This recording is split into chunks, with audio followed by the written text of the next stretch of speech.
ANZ wins the right to buy Suncorp's banking business in a $4.9 billion deal. Australia will spend $11 billion over the next decade to upgrade the Royal Australian Navy, and where Donald Trump rates in the list of all-time great presidents. Welcome to Fear and Greed Business News, Australia's best business podcast. It's Wednesday, the 21st of February, 2024. I'm Michael Thompson, and good morning, Sean Aylmer. Good morning, Michael. Sean, after the show, you're speaking today. Your daily interview is with Andrew Alcock, who is the CEO of wealth management platform Hub24. It's a fascinating chat. Now, Hub24 reported results yesterday. They were pretty good, at least in terms of what investors thought, because the share price jumped about 6% after the results. Hub24 generally has had a really good run for the last 4 or 5 years. It's kind of, I like to think of it as the black box that does all the administration work and trustee work and that when you're investing via your financial advisor. So we talk about exactly what Hub24 has done, why its share price has gone from $1 to almost $40 over the last decade, and where it's going to next. We also talk about what's happening in the financial advice industry. So it is a really fascinating chat and very timely, given that Hub24 announced its results yesterday. Yeah, it is a good one. It is worth a listen after the show. But the main story this morning, Sean, ANZ has won its $4.9 billion bid for Suncorp. The Australian Competition Tribunal overturned regulatory concerns about the deal hurting competition. It's been a long, drawn-out saga, taking almost 2 years. But the green light means ANZ will absorb Queensland-based Suncorp's home loans, which total about $67 billion. Last year, the Australian Competition and Consumer Commission ruled against the deal, arguing it could further entrench an oligopoly and lead to reduced competition in home loans and agribusiness and business banking in Queensland. But ANZ Chief Executive Shane Elliott's take has always been that the Commonwealth Bank is such a major player, a beefed-up ANZ will help the Melbourne-based bank compete. And the tribunal seems to agree. Certainly ANZ has been much more competitive in the home lending market over the past year. That's without Suncorp, so we'll see what happens from here. For its part, Suncorp will now continue as an insurer. It's already one of Australia's 2 big insurers of cars and homes under brands including AAMI and GIO. It also has plenty of cash, which might flow back to shareholders via dividends or buybacks, or maybe they'll use it for strategic purposes. Yesterday, ANZ's share price closed down 2.2%, while Suncorp was up nearly 6%. That tells you who investors think got the best part of this deal. Sean, what does it mean, I suppose, more broadly for the banking sector and then for customers as well? The Australian Competition Tribunal said while the big 4 banks have 72% share of the mortgage market, the competitive environment in Australia has changed and will change some more. A couple of examples given were the rise of Macquarie as a home lender and the fact that about 2/3 of home loans now go through a mortgage broker. For other regionals like Bank of Queensland and Bendigo, maybe it opens up them to be bought out, or maybe it gives them more of a shot in the home loan market with one less competitor. For customers, there is one less competitor, so that can't be a good thing. But while the big 4 banks are the dominant players, there's much more competition now than there was 10 years ago. That is good for customers. All right, big story. How did local markets perform yesterday? The S&P ASX 200 closed down just a touch to 7,659 points. Telco stocks were the best performers, which reflects a 1.2% jump from Telstra, while energy and materials companies were among the worst. A falling iron ore price isn't helping the big miners, with Rio Tinto falling more than 2% yesterday and BHP off 1% after its half-year results. More on that shortly. Westpac was the standout among the big banks. It jumped 2.6%. Winners yesterday included Goodman Group, National Australia Bank, WiseTech Global, QBE and REA. There are also a bunch of losers among the large caps, including Wesfarmers and Woodside. Yeah, plenty happening locally. What about international markets? I mentioned iron ore prices a moment ago. They hit a 3-month low, even as Beijing provided extra support for China's housing market. Not good news for the big Australian miners. In terms of China's support for the housing market, it comes in the form of lower interest rates for mortgages as Beijing tries to kickstart the world's second largest economy. In Europe, several share markets are close to record highs, with the Stoxx 50, measuring the top 50 stocks in the region, closing at a new 23-year high. Oil stable, so too gold. Bitcoin's trading around $52,000 a unit. And Michael, the Aussie dollar, the all-exciting Aussie dollar is buying... Go on. Yeah, it's exciting. 65.3 US cents, unchanged.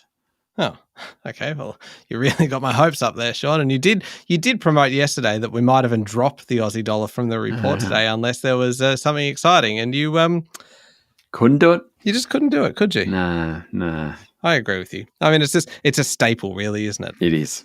All right, we'll be back in a moment with the rest of the day's business news.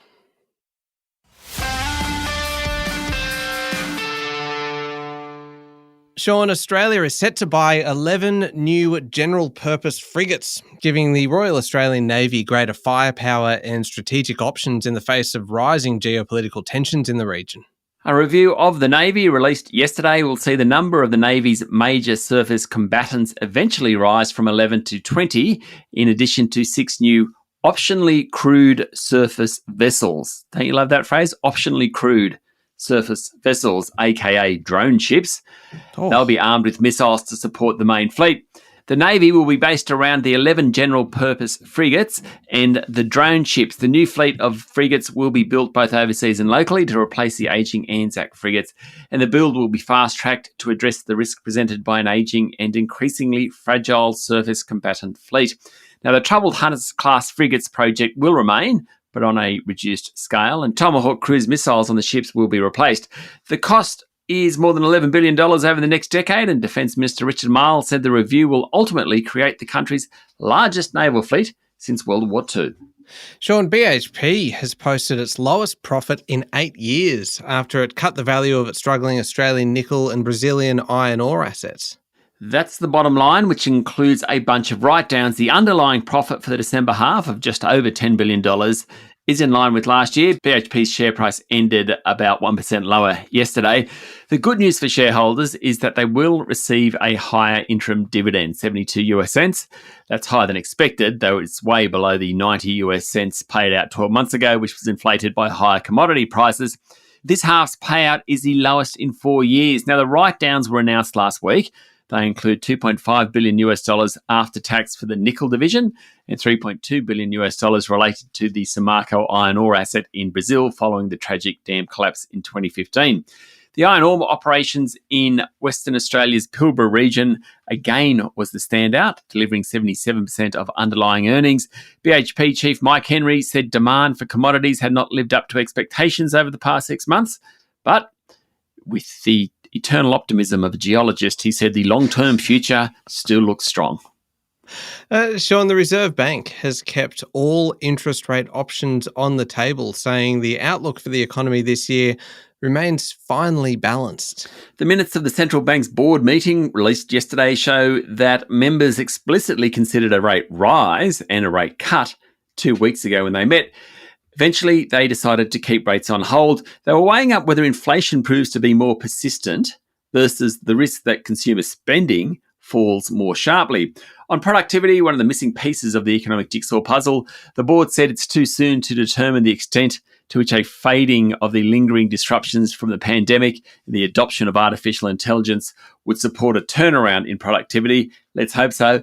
Market economists and bond investors expect a cut in the official cash rate later this year. Star Entertainment's share price tumbled 20% yesterday following Monday's announcement that the New South Wales casino regulator is not satisfied the company has sufficiently overhauled its culture to be allowed to operate in the state. Star has delayed the release of its financials today after being taken by surprise by that decision from the Independent Casino Commission to engage Adam Bell SC to run a second inquiry into the group. Yesterday, it came out, it said it welcomed the chance for an objective forum. Interesting use of the phrase there. An objective forum to demonstrate it is suitable to regain its casino license. Star's share price has now fallen 90% since October 2021. Ouch. Now, this next one, Sean, I don't know whether this was a bit of a surprise, really. I was certainly a bit surprised by it, but Virgin Australia boss Jane Herdlicker is leaving the airline and the company is now on the lookout for a new chief executive. I think you're right. I think it's a surprise. Ms. Herdlicker has run the airline, the country's second largest, since it was purchased out of administration by Bain Capital during the COVID-19 pandemic. They paid about $3.5 billion for it. She'll continue in the role until a new chief executive is found. Now, Virgin was hoping to restart a stalled IPO, initial public offering process, next month. This announcement will not help that because if they need to get a new CEO on board and up to speed, Well, they'll probably have to do that before jumping into the IPO. So some of the media reports around yesterday suggested that maybe it won't actually happen this year. Now, Sean, we spoke to Jane Herdlicker. It was actually towards the end of 2021, in November of 2021. And when she spoke to Fear and Greed, you talked to her basically about the first year of rebuilding Virgin, and it was a great interview. Just all the different things, all the considerations that you need to make when kind of having to rebuild this airline pretty much from scratch and in the most difficult time imaginable to be doing it. Yeah, it was a great chat. In fact, what we might even do, Michael, is this weekend, let's re-release that interview because it was fascinating just what Jane Herdlicker was saying about rebuilding the airline.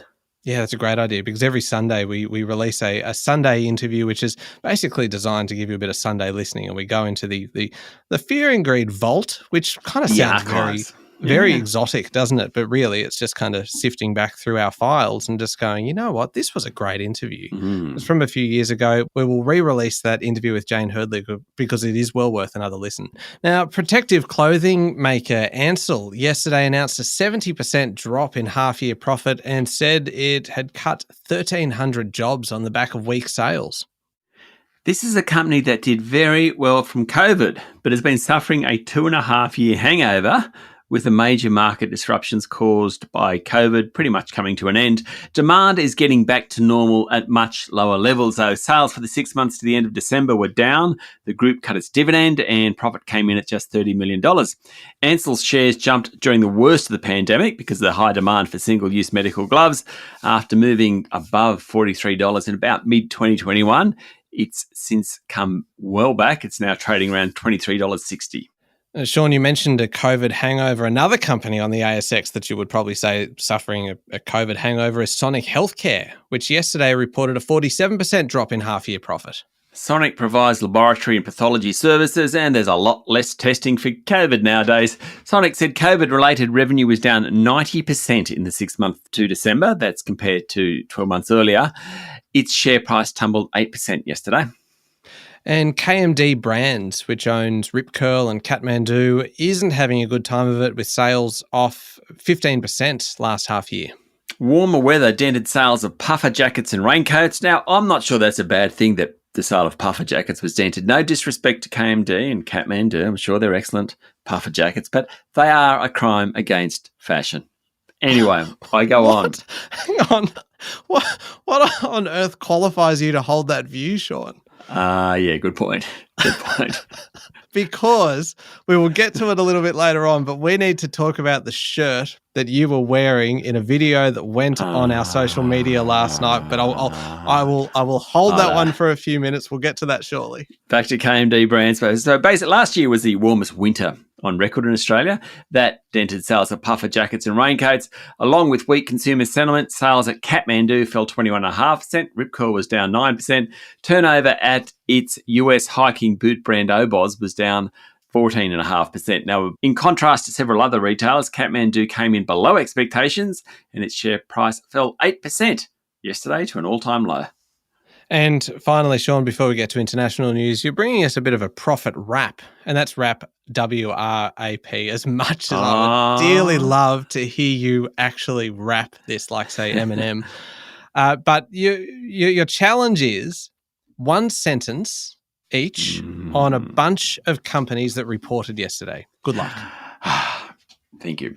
Metal recycling company Sims was among the worst performers on the ASX yesterday, down 10% after its half-year profit tumbled due to higher borrowing costs, lower trading margins, and persistently higher inflation. Baby Bunting fell 11% as net profit remained flat in the first half and on lower sales. Coal miner Coronado Global Resources dropped 5% after it reported an 80% drop in net income due to lower coal prices, elevated inflation, and a higher state royalty rate. Tech company Megaport was flat after it swung to profit in the first half of fiscal 2024. And upbeat results from investment managers Hub24 and Netwealth Group propelled their shares up between 5 and 6%. Of course, we are speaking to Hub24 boss Andrew Alcock after the show. How'd I go? It was very good. It would have been even better if we'd put some sick beats behind it. Yeah. Yeah. And now, international news. Some of the biggest names in corporate America have been cutting staff with total job loss announcements last month, totaling more than 82,000 positions. This is pretty big. It is. It's partly because of the economic slowdown, but it's also because companies are changing direction. For example, a bunch of companies are putting more staff into things like artificial intelligence, but cutting them from other parts of their businesses, according to Bloomberg. Yesterday, Nike, which is about 84,000 employees, said it would cut 2% of its global workforce. Microsoft's laying off 1,900 people across its video game division. Estee Lauder is slashing 3,000 jobs. Cisco Systems, around 4,000 roles. The big one is Citigroup, which is looking to cut 20,000 jobs globally. Others in the downsizing market include Alphabet, Amazon, BlackRock, eBay, UPS, Morgan Stanley, and Warner Music Group. It is broad-based. People are laying off people. Finally, Sean, Donald Trump has been rated the worst US president ever by American political science experts. And Joe Biden debuted as the 14th greatest president of all time. That's just ahead of Ronald Reagan.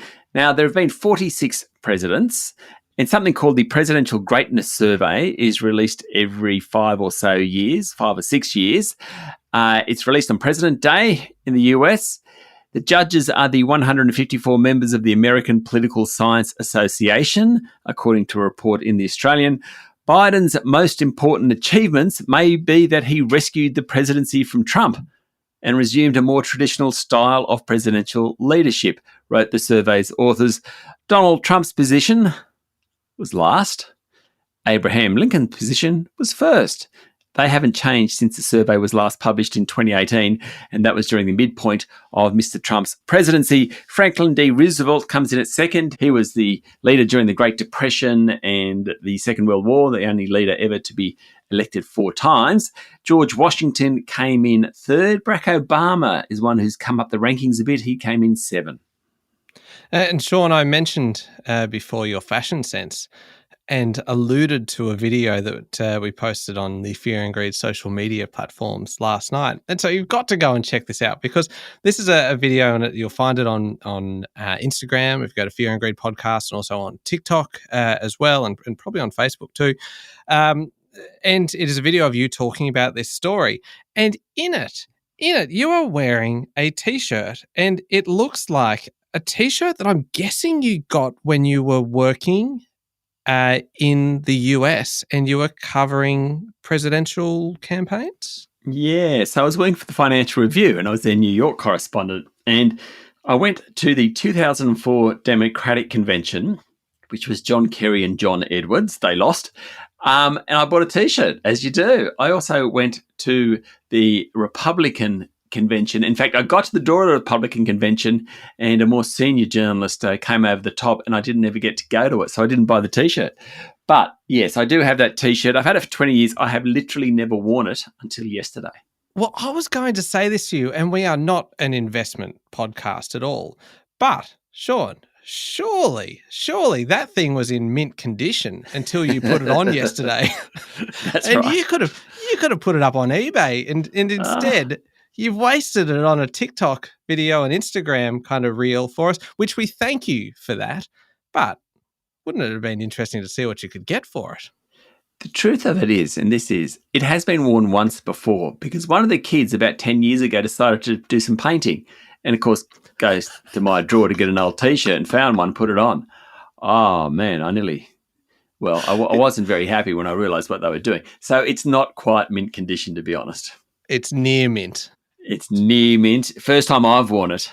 Now, up next is the Fear and Greed Daily interview with Andrew Alcock, CEO of wealth management platform Hub24.